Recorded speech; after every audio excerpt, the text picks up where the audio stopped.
ओम परमात्मने नमः। नाहं प्रकाशः सर्वस्य योगमाया समावृतः मूढ़ो अयम नाभि जानाति लोको मामजमव्ययम्। अर्थात मूढ़ो अयम नाभ जानाति लोको मामजमव्ययम्। मैं अज और अविनाशी हूँ, अर्थात जन्म मरण से रहित हूँ। ऐसा होने पर भी मैं प्रकट और अंतर्ध्यान होने की लीला करता हूँ। अर्थात जब मैं अवतार लेता हूँ तब अजन्मा रहता हुआ भी अवतार लेता हूँ और अव्यक्त्यात्मा रहता हुआ भी अंतर्ध्यान हो जाता हूँ। जैसे सूर्य भगवान उदय होते हैं तो हमारे सामने आ जाते हैं और अस्त होते हैं तो हमारे नेत्र से ओझल हो जाते हैं, छिप जाते हैं। ऐसे ही मैं केवल प्रकट और अंतर्ध्यान होने की लीला करता हूँ। तो जो मेरे को इस प्रकार जन्म मरण से रहित मानते हैं वे तो असमूढ़ हैं, और परंतु जो मेरे को साधारण प्राणियों की तरह जन्मने मरने वाला मानते हैं वे मूढ़ हैं। तो भगवान को अज अविनाशी न मानने में कारण है कि इस मनुष्य का भगवान के साथ जो स्वतः अपनापन है उसको भूलकर इसने शरीर को अपना मान लिया है। यह शरीर ही मैं हूँ, यह शरीर मेरा है। इसलिए उसके सामने पर्दा आ गया जिससे वह भगवान को भी अपने समान ही जन्मने मरने वाला मानने लगा। मूढ़ मनुष्य मेरे को अज और अविनाशी नहीं मानते। उनके न जानने में दो कारण हैं, एक तो मेरा योग माया से छिपा रहना और एक उनकी मूढ़ता। जैसे किसी शहर में किसी का एक घर है और वह अपने घर में बंद है तथा शहर के सब घर शहर की चार दीवारी परकोटे में बंद हैं। अगर वह मनुष्य बाहर निकलना चाहे तो अपने घर से निकल सकता है, पर शहर की चार दीवारी से निकलना उसके हाथ की बात नहीं है।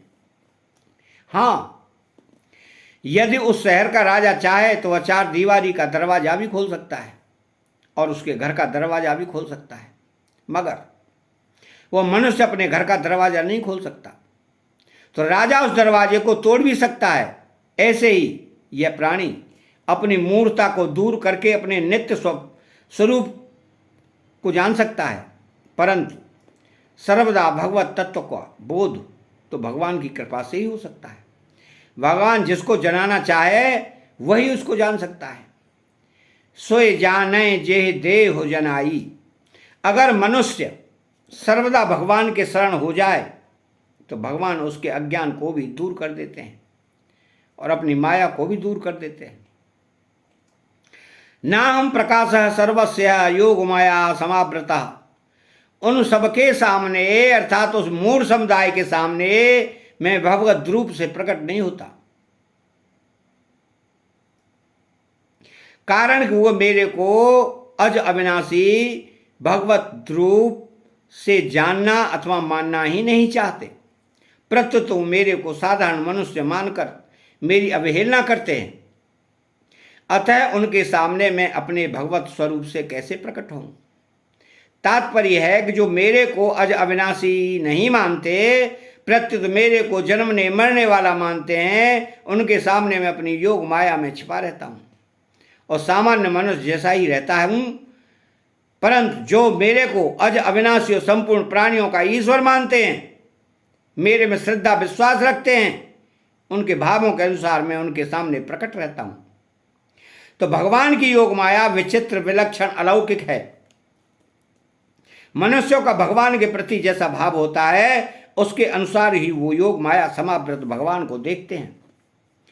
यहां भगवान ने कहा है कि जो मेरे को अज अविनाशी नहीं जानते वे मूढ़ हैं, और 10वें अध्याय के दूसरे श्लोक में कहा है कि देवता और महर्षि मेरे प्रभव को नहीं जानते। इस पर शंका होती है कि भगवान को अज अविनाशी नहीं जानना, उनके प्रभव को नहीं जानना, ये दोनों बातें तो एक ही हो गई। परंतु यहाँ न जानने वालों को मूढ़ बताया है और वहाँ उनको मूढ़ नहीं बताया है। ऐसा क्यों?